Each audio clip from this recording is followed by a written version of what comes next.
ఎంత వాటా ఉంటుంది కూటమిలో భాగంగా ఊరు పార్టీ? గతంలో నిన్ననే అధ్యక్షుల వారి మీటింగ్లో కూడా మేమందరం కూడా కొన్ని అడిగాం. వారు కూడా కొంత మేరకు మాకు రాబోయే ఎలక్షను ఎలా ఉండబోతుందనేది కూడా తెలియజేశారు. ఎక్కడ కూటమి స్ఫూర్తి దెబ్బతినకుండా, కూటమిలో ఎక్కడ ఎవరిని విమర్శించకుండా ముందుకెళ్ళాలని చెప్పి గట్టిగా చెప్పడం జరిగింది అధ్యక్షుల వారు పవన్ కళ్యాణ్ గారు. అయితే 2021లో కానీ, మొన్న జరిగిన అసెంబ్లీ పార్లమెంట్ ఎలక్షన్ 2024లో కానీ జన సైనికులు వీర మహిళల పాత్ర అమోఘం. ఎందుకంటే మా వాళ్ళందరూ యువకులు, ఉత్సాహవంతులు కాబట్టి 2021లో జగన్మోహన్ రెడ్డి అరాచకాలు తట్టుకోలేక అతిపెద్ద పార్టీ అయిన తెలుగుదేశం కూడా లోకల్ బాడీలో కంటెస్ట్ చేయకపోయినప్పటికీ కూడా తెలుగుదేశం పాత్రని చాలా చోట్ల జన సైనికులు పోషించి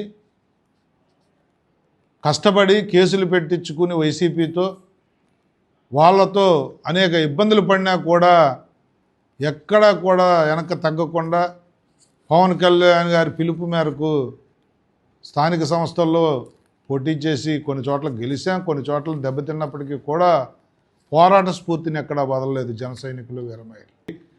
టైం ఎలక్షన్ కోడ్ వస్తే ఆగుద్దేమో తప్ప నిర్ణయం అయితే ప్రభుత్వ పరంగా జరిగిపోయింది. కొత్త పెన్షన్లు, కొత్త ఇల్లు కూడా ఇవ్వబోతా ఉన్నాం. ప్రజలందరూ కూడా నాయకత్రయం వార్డుల్లో కానీ, మండలాల్లో కానీ, గ్రామాల్లో కానీ ఎవరైతే 3 పార్టీల నాయకులు ఉన్నారో వాళ్ళు తొందరగా గ్రామాల్లో తిరిగి, వార్డుల్లో తిరిగి ఎక్కడెక్కడ ఇంకా పెన్షన్ రాని వాళ్ళు ఉన్నారు, ఇల్లు లేని వాళ్ళు ఉన్నారు, ఎక్కడ రోడ్లు బాగోలేదు అనేది కూడా తీసుకుంటే త్వరితగతిన ఆ కార్యక్రమాలు కూడా చేస్తాం. ప్రజలకు ఒక నమ్మకాన్ని ఇచ్చాం. ఇది పనిచేసే ప్రభుత్వం, 2 సంవత్సరాల్లోనే ఇన్ని కార్యక్రమాలు చేశారు. ఈ ఎలక్షన్ కోసం కాదు, సూపర్ 6లో 4 పథకాలు ఆల్రెడీ అమలు చేస్తూ ఉన్నాం. మరి ఇది ఆషామాషిగా ఖర్చుతో కూడుకున్న పనులు కూడా ఎక్కడా తగ్గకుండా ఈ కార్యక్రమాలు ముందుకు తీసుకెళ్ళిపోతూ ఉన్నాం. దయచేసి ఇవన్నీ గమనించమని చెప్పి, ఇవన్నీ ప్రజలకు చెప్పి ప్రజల మన్ననలు పొందాలని కూడా మా శ్రేణులు కోరుకుంటూ, ఇది ఈరోజే మీరందరూ కూడా ఏవైతే ఓటర్ లిస్టులు పట్టుకుని ఎవరెవరైతే ఎక్కడే పోటీ చేస్తే గెలుస్తామో ఆలోచన చేసి ముందుకెళ్లాల్సిందిగా కోరుతా ఉన్నాను. అందరికీ నమస్కారం. నిన్నటి వరకు 4 రోజులు అసెంబ్లీ సెషన్స్ జరిగాయి, మీరు అందరూ చూసినవే. 4 రోజులు కూడా అర్థవంతమైన చర్చలు, కొన్ని బిల్లులు పాస్ అవటం కానీ, అనేక రాష్ట్ర సమస్యల మీద మాట్లాడాల్సిన ప్రతిపక్షం అసెంబ్లీ వదిలేసి, ప్రజా సమస్యలు గాలికి వదిలేసి మా ద్వారా మమ్మల్ని ప్రశ్నించి ఈ రాష్ట్రానికి ఏదైనా చేయించాల్సిన ప్రతిపక్షం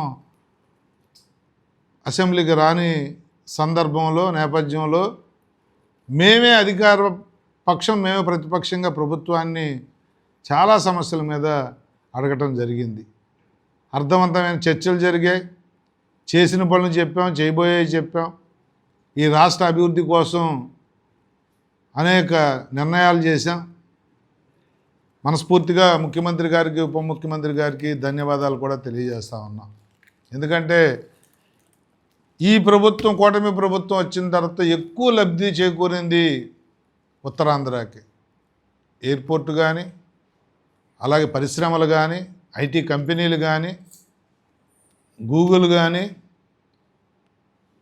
ఇలా పెద్ద పెద్ద ఇండస్ట్రీస్ వచ్చి లక్షలాది కోట్లు పెట్టుబడులు వచ్చింది ఈ ఉత్తరాంధ్రకే కాబట్టి. అలాగే పోలవరం నీరు కూడా ఈ నెలాఖరికి వదులుతానన్న ముఖ్యమంత్రి గారికి ధన్యవాదాలు తెలియజేస్తూ, చాలా చక్కటి 4 రోజుల అసెంబ్లీ కూడా ప్రజలకు ఉపయోగపడే నిర్ణయాలు చేసినందుకు మనస్ఫూర్తిగా ధన్యవాదాలు, కృతజ్ఞతలు తెలియజేస్తా ఉన్నా.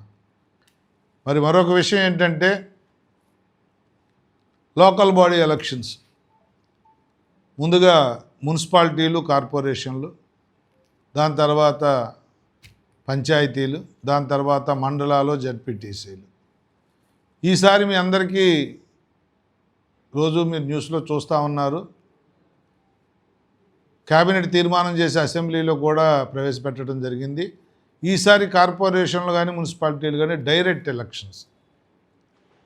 2 సంవత్సరాల తర్వాత దించేస్తారన్న భయంతో బతకకుండా మేయరు, మున్సిపల్ చైర్మన్లు డైరెక్ట్ ఎలక్షన్లు ఫేస్ చేయబోతూ ఉన్నారు. అంటే ఒక మంచి క్యాండిడేట్కి టికెట్ ఇస్తే ఆ క్యాండిడేట్ ప్రజలకు 5 సంవత్సరాలు సేవ చేసే అవకాశం దక్కుద్ది.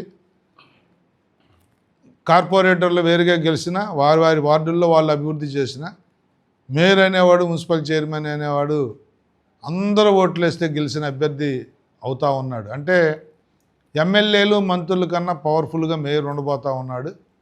ఈ డైరెక్ట్ ఎలక్షన్లు కూడా మేము స్వాగతిస్తూ ఉన్నాం. గతంలో అది మేము అవ్వచ్చు, వాళ్ళు అవ్వచ్చు, బలాబలాలను బట్టి కొంతమందిని దించడం కూడా అనేక సందర్భాల్లో జరిగింది.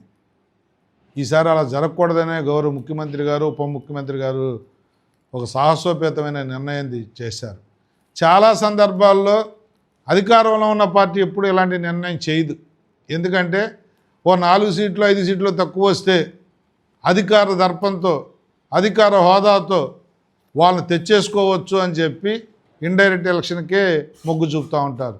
కానీ ఈ ప్రభుత్వానికి ఒక చిత్తశుద్ధి ఉండటం వల్ల, ఈ ప్రభుత్వం నిజాయితీగా ప్రజలకు సేవ చేయాలన్న సంకల్పంతో ముందుకెళ్తున్న ప్రభుత్వం కాబట్టి డైరెక్ట్ ఎలక్షన్కి తెరలేపినందుకు మా నాయకులను కూడా మనస్ఫూర్తిగా అభినందిస్తూ ఉన్నాను. మరి మీ ద్వారా జిల్లా అధ్యక్షుడిగా పార్టీ శ్రేణులకు కూడా పిలిపిస్తూ ఉన్నాను. రేపు ఎల్లుండిలోనే మీ నియోజకవర్గాల్లో మున్సిపాలిటీలు ఉన్న చోట కానీ, మున్సిపాలిటీలు ముందు వస్తాయి కాబట్టి మున్సిపాలిటీలు ఉన్న చోట రేపు ఎల్లుండే మనం ఎక్కడెక్కడ బలంగా ఉన్నాం ఆ వార్డులు తాలూకా ఇది ఇచ్చినట్లయితే గౌరవ ఉప ముఖ్యమంత్రి, జనసేన పార్టీ అధ్యక్షుల వారికి అది పంపించడం జరుగుద్ది. వారి ఆదేశాల మేరకు మీకు ఈ మాట ఇస్తూ ఉన్నాను.